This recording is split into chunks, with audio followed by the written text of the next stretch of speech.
what is land development? First principle, right? What's the definition? So it's a process of changing the landscape to create value. Usable land for anything. It can be residential, it can be commercial, it can be industrial, or pasture, or whatever, right? Anything, that's land development. Always on a land development, first is your feasibility and setup. Second step is your site planning, and then at the development.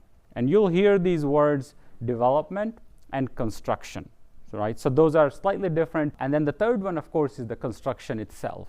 So whatever the plan, once utilities and all that is done, making the actual building. Within the feasibility and setup, first and foremost is the best and highest use. You know, when you buy mobile home park, you just heard about, or multifamily, well, it's only one thing that's there, that's all you can do, right?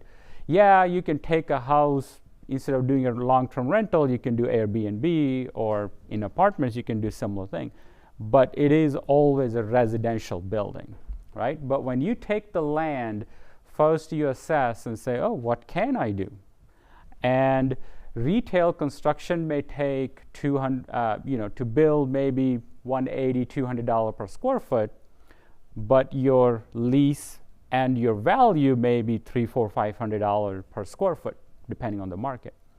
Whereas multifamily may be a little cheaper to build, but value is only $150, $180 per square foot. So that's where determining the best and highest use is what all we can fit building-wise. And once we fit that, what is the value of it? What will it take to build it? And if you build a high-rise building, then you may have to do the utilities, and even though utilities are there, you need bigger capacities. Then zoning.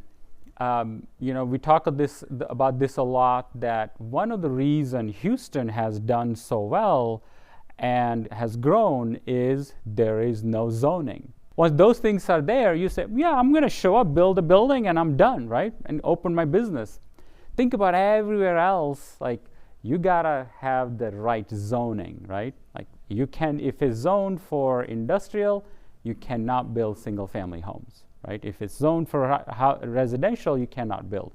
So zoning is always a key. Other regulation and land use policies that go into it must perform the and again at a high level, these analysis grading.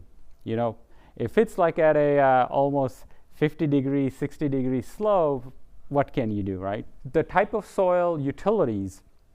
Utilities is a big key. Because not only you need the utilities, depending on your use, the capacity of utility is a big deal. So you have 100 acres, and you say, well, I'm going to build 10-acre lot, one house. Well, that's only 10 new homes. There may be big enough pipe to supply water and big enough sewer line to take the water away, right? But if you say 100 acres, I'm going to build a subdivision and build 10 per acre, 1,000 homes. Electricity-wise, the capacity has to be increased.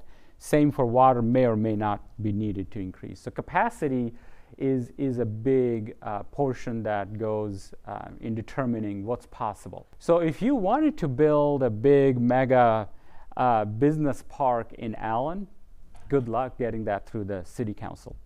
Not only city council, people will go outside city council and protest. We have seen that. They'll march. So, and city council is a reflection of the constituents of that city, right? So it's very important to look at that, consider that, make sure it's aligned, and there's a good probability of getting the plans being approved. So once you have your feasibility done, potentially you can get it done, you take it through the process, and have it approved, you're entitled, right? The land is entitled for a certain use where city council said, yes, you can build this building, you can do this, we'll cooperate with whatever else. Site planning and development, it's other word you will hear for this is the horizontal, right? That's referred to as horizontal, which is you're doing your horizontal work. So what all that may involve is cleaning the land, a lot of trees or structures that are unwanted or that's there. grading the slope of the land, so getting it sloped, maybe either bringing dirt and setting it up. Easements and utilities, so whatever is needed for those easements and utilities to build, increasing the capacity or building brand new utilities. County may or may not participate in that cost, either directly through their budget or through tax incentives, right? This is very expensive if you actually have to do those. And there are techniques in there that you can get the incentives from the cities and work through that. Soil preparation. So sometimes the soil is sandy soil, will not hold the weight. Well, there are things you can do to improve the soil quality. We'll specify exactly you need to do A, B, and C before you can use that land for that use.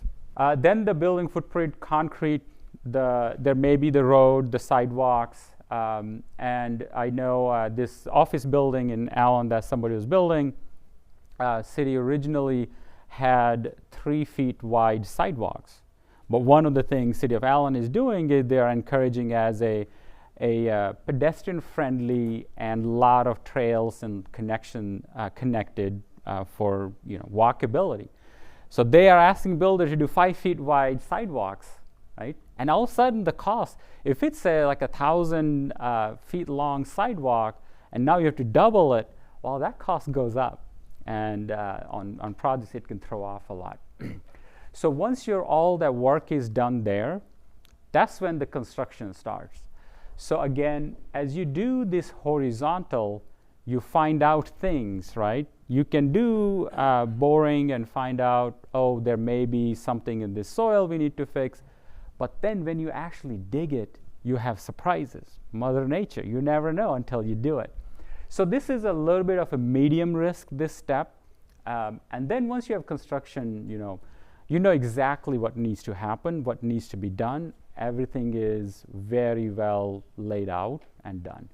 You will also hear this as vertical, because now your building is going up, right? You were working horizontally so far. Least risk on this one. So this one is the actual building. So you start with your rough utilities, then slab, outer shell, interior, final utilities, certificate of occupancy, and you're done, right? So that's your high-level steps, your process to go through the full development. Oh, leasing and sale after that. That's where the real money comes in. This cycle can be anywhere from 2 years minimum to the full planned development, where somebody takes 5,000 acres and do retail here, residential here, apartments here, wherever it goes. Those last 15, 20 years. So there's a big builder. I think one of the case study I have is Johnson Development, that we got the land from Johnson Development and we took the retail portion of it, and we're building retail while they did all the development. So they take a lot of the risk up here, of risk and capital that's needed there. If you wanted to become a real estate investor, this is the place to be. Click on the link below, and I will be sharing more of the links where you can learn more and how can you come and meet us, network with us, and actually even partner with us on your deal. So click on the link below, and I will see you soon.